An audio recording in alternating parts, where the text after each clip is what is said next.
Update नालो अहम ख़बर है तो पीपी अॻवान मंज़ूर वसाण ख़िलाफ़ आमनी का वधीक असासन बाबत केस जी ॿुधणी थी है। बिल्कुल नाज़रीन, ही अहम ख़बर ताईं पहुचायूं पिया। अदालत ईंदड़ ॿुधणी लाइ नैब खां अॻबराही रिपोर्ट तलब करे वरिती आहे। अदालत मंज़ूर वसाण जी ज़मानत में 18 अगस्त ताईं वाध करे छॾी आहे। अपडेट कयूं पिया, कराची में पीपी अॻवान मंज़ूर वसाण ख़िलाफ़ आमदनी खां वधीक असासन बाबत केस जी ॿुधणी थी। अदालत ईंदड़ ॿुधणी लाइ नैब खां अॻबराही रिपोर्ट तलब करे वरिती आहे, जॾहिं त अदालत मंज़ूर वसाण जी ज़मानत में 18 अगस्त ताईं वाध करे छॾी आहे।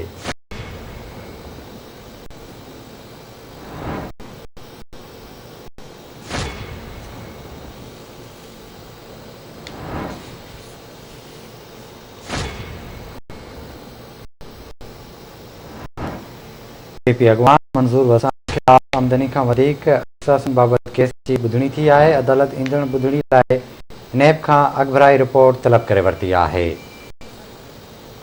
इन जा तफ़सील मालूम कंदासीं। कराची मां मेहताब शेर खां। मेहताब, छा तफ़सील आहिनि? जी बिल्कुल बेशक ॿुधाईंदो त कराची में पीपी अॻवान मंज़ूर वसाण ख़िलाफ़ आमदनी खां वधीक असासन बाबत केस जी ॿुधणी थी आहे।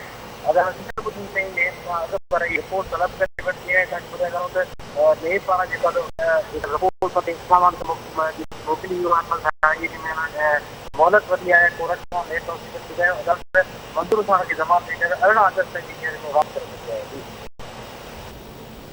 मेहरबानी मुंहिंजी मेहताब अपडेट करण लाइ।